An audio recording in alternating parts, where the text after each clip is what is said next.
Welcome back to Politics Tonight, digging beyond the headlines. And now to our interview with the guest of the day. I am joined by a senior lecturer at the Department of History and International Relations, Lagos State University, Dr. Dapo Thomas, for discussion on the coup in Niger as ECOWAS reversal deadline ends. Thank you so much for joining us, Doctor. You're welcome. So, glad to say that the next few days in Niger will be absolutely crucial. I mean, even now that the ultimatum given by ECOWAS has lapsed. So what is next in this impasse? Well, it depends on the decision taken ultimately by ECOWAS. That will decide which direction the scenario unfolding in Niger would go. For now, everywhere is still calm, in the sense that we have not heard anything from the ECOWAS leadership. And then this affords the coup plotters the advantage or the opportunity to continue to consolidate their hold on power, and then to also mobilize the masses, the people of Niger, for possible involvement, if it arises, if it gets to that level, for possible involvement in the war. They may not have to carry guns, but the moral support will be sufficient for the coup plotters to gain some kind of inspiration, and then to be able to confront the ECOWAS team or ECOWAS army. So ECOWAS has threatened military action as the last resort to this matter. How feasible is this? I would advise against that. I would not want a situation where Nigeria will get itself into this kind of war. Yes, it is good to issue ultimatum. It is good to also try to back up your position, against coup in Africa or West Africa or wherever. But we have to tread softly. We just have to take so many dynamics into consideration. When you go through, or when you have access to ECOWAS, or let me use ECOMOG, because I don't see any military being raised now without the involvement of ECOMOG. In any case, that is even the military arm of ECOWAS. When you look at the principal objective of ECOMOG, you will see that it is to safeguard peace and security in West Africa and intervene when conflicts arise. Intervene when conflicts arise. Is internal coup a conflict? The internal coup of Niger, is it a conflict? We really have to define that. It is only when that has been seen as conflict, then you can now raise an ECOMOG or a military, you can now get involved militarily. Now, again, even if you intervene, what will be your role? Is your role going to be a restoration of the ousted president into office, or maintenance of, the safeguard of peace and security? That is the objective of ECOMOG or ECOWAS. So on what ground do you now want to intervene militarily? Because I don't see any conflict in Niger. Whether you call it crowd renting or crowd mobilization, what we see on telly is the fact that the Nigerians, the people of Niger, are solidly behind. We have not seen sufficient support for the ousted leadership. And as such, it will be very difficult to now say you want to intervene militarily, because you are not even guided by the objective of ECOMOG. So you'll be going contrary to the principle of the intervention. Why? Because you are not going to protect, or you are not going to safeguard peace again. You are going to cause, in fact, if ECOMOG should go in now, you are causing conflict, because there is no conflict there. Every day we see the people mobilizing and jubilating in support of the coup. So that's the first reason. The second reason is that when you look at the demographics of the population in Niger, you discover that the stock culturally Nigeria should raise, or maybe ECOWAS should raise any military team against Niger, it's going to be like Nigeria fighting Nigeria. Because when you look at the stock of the ethnic composition, you will see that the Hausas, you understand? Now, the Hausas is a distinct, the Hausa stock is a distinct stock. It's Hausa. And then you see that they make up 54%. 54%. And then you also have the Fulani making up 6.5%. And then you have Kanuri making 4.5%. So when you look at it, you discover that you have 71%. Mostly Nigerian stock. And then you have the Sogai, 20%, and then you have the Tuareg, 10%. So the impression I have, based on this demographic arrangement or composition, is that it's not advisable for Nigeria. And I think I want to support the position of the northern senators, that when you fight those people in Niger, I mean, it's not even a rumor that Mohamed Buhari is also part of them. And that explains why most of the infrastructure was being done, the railway and some other things, and then the military support and everything that we have been giving to Niger, the supply of electricity and everything. So it's like Nigeria fighting Nigeria, or West Africa fighting Nigeria, because that's 71%. You understand? 71%. And when you look at it, practically, most of these Hausas in Nigeria, the Kanuri in Nigeria, the Fulani in Nigeria, they have families there. And they have cultural affinity with them. Then the third factor is the fact that you cannot, war is unpredictable. If you assess or estimate Nigerian capabilities based on what it has, and then you feel that you are maybe 100% or 90% above, you are mistaken. Because that was exactly what happened to Putin. He was only factoring in, or he only believed that Ukraine, fighting Ukraine would just be a kind of a pushover thing.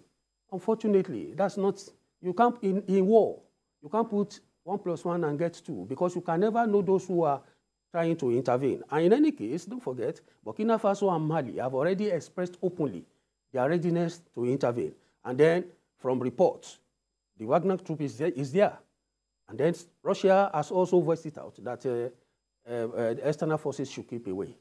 And the coup plotters have already stated that they are supporting, they are already cutting off ties with France, US, Nigeria, and Togo. So now they are embracing Russia. And the people seem to be embracing Russia because you can see them hoisting the two flags, the flag of Niger and then the flag of... So because of the unpredictability of the outcome of war, it's very dangerous.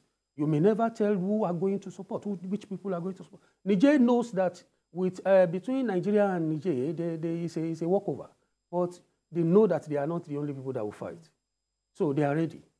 They are ready. So, Doctor, some of the points you raised will lead me to my next question. Most importantly, that it appears like Nigerians are happy with this.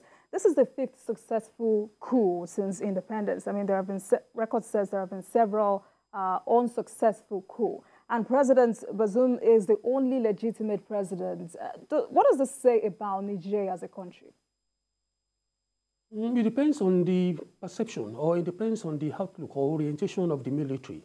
The military does not factor in any other elements before it plans its own coup. What is important to them is how to get the power. And that's why I was laughing, when ECOWAS was issuing an ultimatum. These people, whether it is 3 days, whether it is 4 days, as far as they are concerned, it was a successful coup. And they are not ready to negotiate or even compromise or even ready to discuss their leverage to power now. No, they are not. You saw that even the head of the coup, did not even see the Sultan. I don't think he met the Sultan and the Abubakar Salami. No, Abdul Salam. He didn't even see them. Only the top chiefs, only the other chiefs were there. So that's to show you that they are snubbing us, and they are even saying, go to hell. So it's unfortunate, but once a military goes on to power, 1 week, yes, the ECOWAS felt that 1 week would be sufficient to restore. And they do not want any extension, or maybe to say 1 month, because they know that once they have consolidated their position in power, it's been very difficult. And that's why they gave 7. And it is very dangerous to issue ultimatums when you have a situation, a scenario like this. When you issue ultimatum to any nation, to any group, and you fail to carry it out, you lose your credibility. So I only pray that ECOWAS will not lose its credibility. And I only pray that it will not, as a matter of pride, say that now they want to go because they have already issued the ultimatum. No. In a situation like this, there is politics. In a situation like this, there is diplomacy. You understand? I believe that what they should have done in the first instance is to discuss, to engage. You know, there should be diplomatic engagement between ECOWAS and the coup plotters, and then tell them how to hand over. And if some of the coup plotters are interested in also taking part in politics, then they can tell them to also engage, to also be involved in transition. So that will even test the popularity of Mohamed Bazoum. You understand? And then the coup plotter. So they can even encourage him. They can even encourage the military leader. Look, if you want to transform, like how many months can you give yourself to even transform as a civilian? Not transform. You must take part. Yeah, it will be a transition program. And then you will take part in the coup. You will take part in the election. And then, so it will be a serious contest between you and Bazoum. And then we will know whether the this kind of popularity show that the coup plotters are doing, or the people are giving to the coup plotters, is really genuine. You understand? So they should have, that is what I believe they should have done, not force. You don't use force against somebody who has already consolidated himself in power. And then you expect, he has seen, and then again, he has even seen the massive support of the people.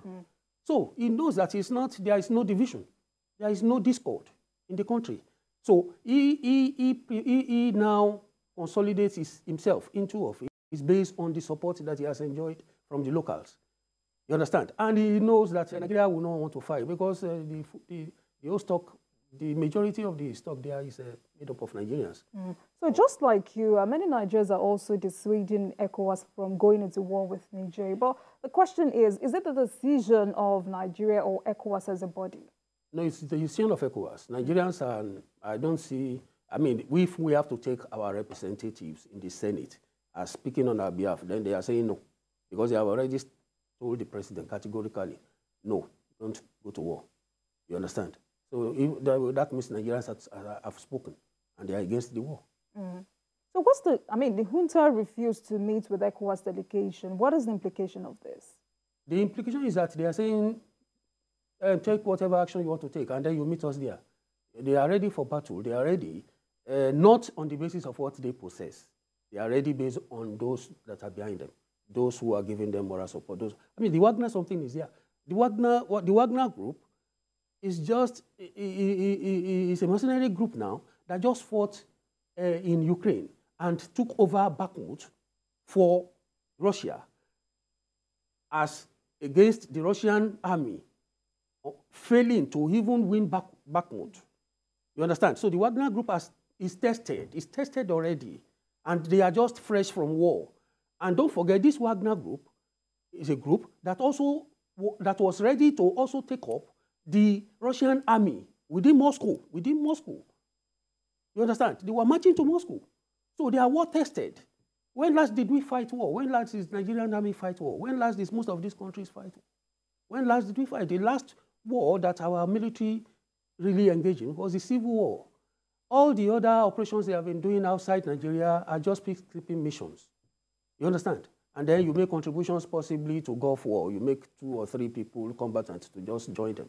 But are we tested? Yes, this is without prejudice to the to professionalism of our soldiers. They can win the war, depending. But what I'm saying is that, yes, you can't fight those who they moved from Russia down to Belarus. And then from even in Belarus, they are not doing Tea Party. In Belarus, they've trained the army of Belarus. They just finished training the Belarusian army.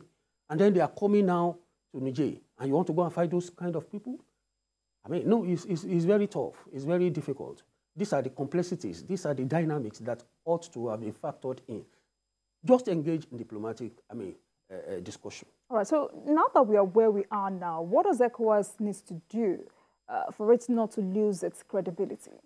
Well, yes, you may lose credibility, but don't bother about it. In a situation like this, in a scenario like this, like I said, two things should be involved now.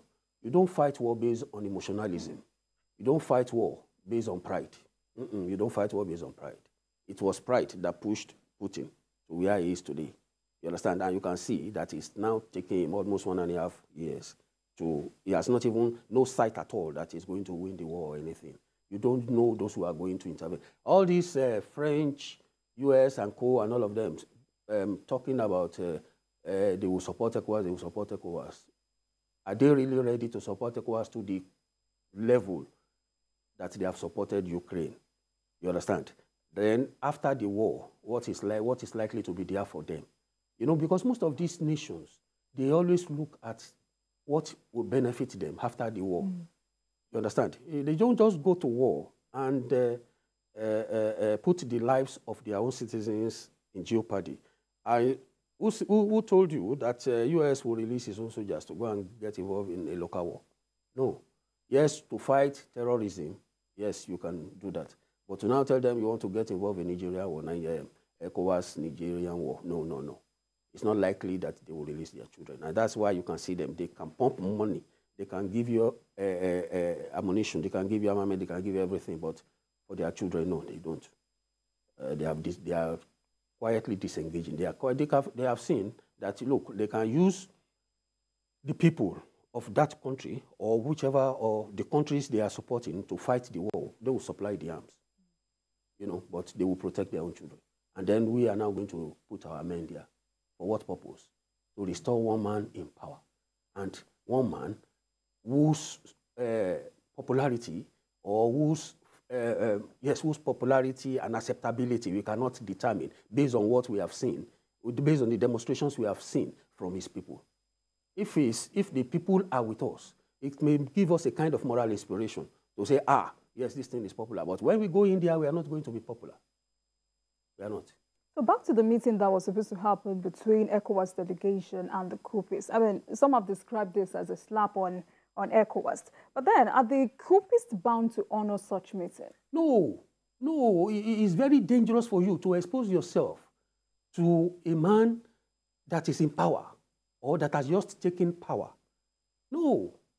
The levels of power always make somebody, make the person to have the feeling of untouchability. That you can't touch me, you can't do anything because he is surrounded by soldiers. And then he has seen his people with him. So if what you should have done, I think the problem with the delegation was the message. The message was that they should restore power. This is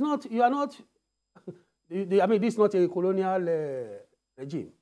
How can you cannot give order to a nation, to a coup leader when you don't even belong to that country. You know, so when you expose yourself or ridicule yourself, and that is exactly what happened, the message should have been what I have said earlier, that they should engage in constructive power transition, not necessarily for them to restore this person in power. We are only excited, or we are just doing some kind of power show because that guy is still alive. Supposing he has been killed, what will have happened? So we should not now see the generosity or magnanimity of the coup plotters to have spared his life as a kind of offense or as a kind of albatross against them. No. If they have killed him, what will have happened? You can't go, and then when you even go, what do you want to do? You want to put the vice president or whoever. For what? That's internal affairs. And again, this coup, if you intervene, you are also violating the AU, one of the AU charters. Because you cannot intervene in the internal affairs of any other nation. You know? And like I said, is coup part of conflict? Is coup part of the conflict that ECOMOG is supposed to be monitoring? And then where it is clear, monitoring group, it is not a restoration group.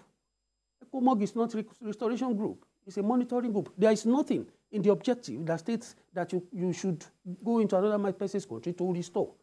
Yes, Babangida did it, but it was on a friendly basis because he was so close to Samuel Doe. That was 1994. And then the people, Johnson and Charles Taylor, they told us that, look, this is an internal affair. And that was why for the period that they were there, ECOMOG never achieved anything. You know, and they said they were maintaining peace, but directly they wanted to, the instruction was to go and reinstate Samuel Doe, but it failed. So we have to be very careful what messages we send to these people. You know, we have to be very careful. So that delegation failed based on the fact that it received or it was bedeviled with a wrong message. So, Doctor, another thing that remains unclear about that meeting is, was it the delegation that refused to meet the coup leader or otherwise? What do you think? Whatever it is, obviously the delegation team would not have refused, we couldn't have refused to meet because that was the mission. The mission was to go and meet the coup leader and then pass the ECOWAS message to him. And then he would now call a meeting. That was what they were expecting. That was their expectation. That the the ECOWAS delegation will come, the Sultan will sit here, Abdul Salam will sit, and then the coup plotter will see, or maybe with his men. And then they start discussing. And then they will say, are they going to appeal to him, or are they going to ask him? Maybe they were to appeal. So what if he refuses? Which he has done. He has done it. He has even gone beyond the ultimatum. You know, he has dismissed it. He has discountenanced it. So it was a wrong message that made them to ridicule the delegation team. All right. So one of the conditions given by ECOWAS to the junta is reversal of the coup. How feasible is this, considering the situation on ground? Reversal of the coup? Yes. I've said it. I've emphasized it. That is not possible. It's not. From everything, from what I see in the reports, either CNN or local television, I have not seen those people, you know, willing. I haven't seen them willing to concede power or to restore Bazoum. You understand? The next thing that may happen, either they will kill Bazoum and then just say that he's dead, and that's all. However, they may not want to take that risk because they know that killing him may provoke some unrest. I don't know whether internally, but even if it is internally, we don't even know whether the people will be happy or will not be happy. But you cannot go in and say, okay, because you have killed somebody. But I know the coup plotters will not do that now. It's not auspicious for them. It's not good for them. They can't. So it's better they hold him hostage and then continue to consolidate their position. They are moving. Russia is talking to them.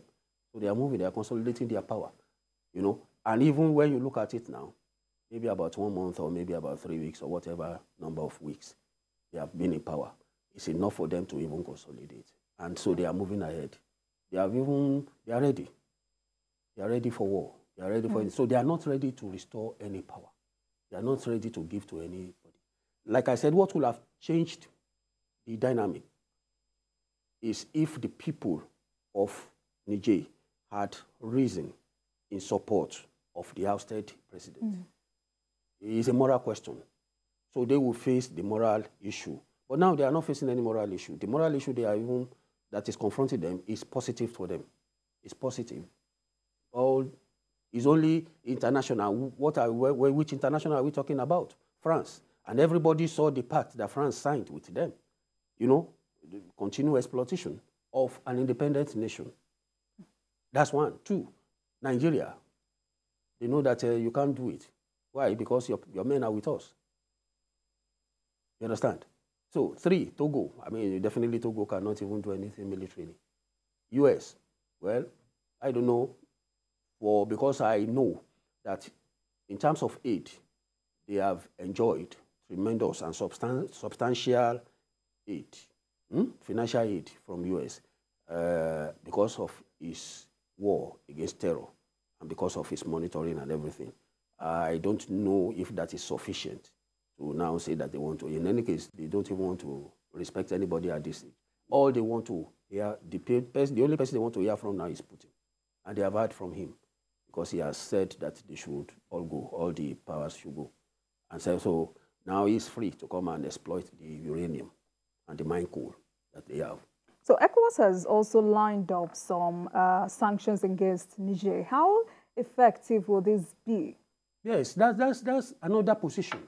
Apart from telling them to find a way to do Eastern transition, you know, to quickly manage and then come up with a timetable. This is what is common. I have never heard, this is the first time I'm hearing, you sending somebody to go and meet a coup plotter and asking him to restore or to restore the person. No, it's not common. Yes, they may have tried it before, but it's not going to work. So now, that was what I expected. So the sanctions, yes, I would have said, when you first of all, your immediate action will be condemnation of the coup. It may be 1 day, it may be 2 days. In fact, it should be up to 3 days or 4 days. Why? Because that will allow you to look at the possible sanctions that will definitely not even hurt your own people. You understand? You can see this is about the 13th package, sanction package against Russia. They started from package 1, 2, 3, now 13, about 2 years to the war. So they are still on 13. So they are coming up gradually with all sorts, because they know that some of these things will even affect them. So they are not going to do it in just suddenly like that. They are doing it in bits. But in our own case, we just came up. You know, some of these things we now realize that, look, our people will suffer from some of these sanctions. So why did we even impose it in the first instance? So the first thing you should have done is to even study the sanctions, and then you put them up in packages. You understand? You put them up in packages and see how they are going to work. If you have up to 20 sanctions to impose, you first of all release 5. See what the 5 will do in 1 week or 2 weeks. You know, so you impose sanctions today, and then you are saying they should. You are claiming that you are going to do military intervention in 1 week. I mean, I'm not happy. I'm not happy that this is happening to Nigeria.